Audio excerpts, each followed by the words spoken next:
नमस्कार, आपलं स्वागत आहे सर्वांनी सिमेंट डिजिटल मीटर्समध्ये. तर आपण आज आलेलो आहे वॉक्सवॅगन वेंटो कार चालू करण्यासाठी.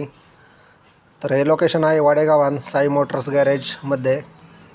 ही कार 1.5 महिन्यापासून या ठिकाणी उभी. तर आता सर्वात आधी आपण लॅपटॉप लावून गाडी स्कॅन करून गाडी प्रोग्राम करूयात. त्यानंतर स्कॅनर लावला आहे आपण. आपल्याकडं वर्ल्ड बेस्ट एक्स्टूल कंपनीचा स्कॅनर आहे. या स्कॅनरने आपण सर्वात आधी गाडी स्कॅनिंग करून फॉल्ट पाहूयात काय आहे. गाडी चालूमध्ये अचानक बंद पडलेली आहे.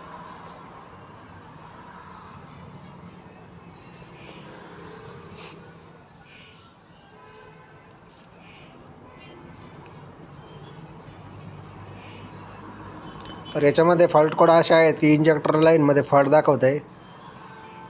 गाडीचे इंजेक्टर कोणतेच काम करत नाहीत. आता आपण वायरिंगचं काम चालू केलं आणि गाडी 2 तासामध्ये गाडीचा जो काय फॉल्ट आहे तो कायमस्वरूपी काढून टाकला. गाडी आयडियल RPMला चालू केलेली आहे. मार्केटमध्ये ही ज्यावेळी गाडी या ठिकाणी आली तर त्यावेळेस मार्केटमध्ये जे काही लोक काम करत आहेत वायरिंगचं ते लोक आले, त्यांनी चेक केली. तर त्यांनी सांगितलं की ECMमध्ये फॉल्ट आहे. त्यानंतर आपल्याकडे ECM आला. आपण त्यांना सांगितलं की वायरिंगमध्ये फॉल्ट आहे. त्यानंतर तो ECM पुन्हा नगरला गेला. नगरमध्ये गेल्यावरती नगरवाल्यांनी सांगितलं की ECM ओके, वायरिंगमध्ये फॉल्ट आहे. तर कस्टमर आणि गॅरेजवाले यांची रिक्वेस्ट असल्यामुळं आजपर्यंत कधी आपण वायरिंगचं काम केलेलं नाही दुकान टाकल्यापासून. पण आपल्याला ह्या वॉक्सवॅगन वेंटो जी काही कार आहे ह्या कारचं वायरिंग आपण व्यवस्थितरित्या करून दिलं त्यांना. सर्व काही काम करून दिल्यानंतर गाडी चालू पण केली आणि तुम्हाला हे दाखवलं आता आयडियल RPMला गाडी चालू झालेली. आता यामध्ये दाखवतो गाडीमध्ये एकसुद्धा फॉल्ट कोड नाही आहे. गाडी स्कॅन होईल.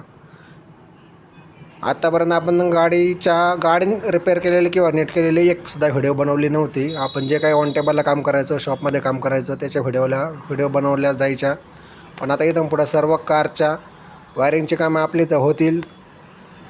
लोक टाटा महिंद्रा मारुती सुझुकीच्या गाड्यांची वायरिंग करायला त्यांच्याकडून ती सक्सेस होत नाही. आणि आपण जी काय प्रीमियम कार आहे वॉक्सवॅगन वेंटो, तर त्या सेगमेंटमधल्या गाड्यांची कामं हे सक्सेस काम केलेलं आहे. 1.5 महिन्यापासून गाडी उभी होती, ती ओके झालेली आहे.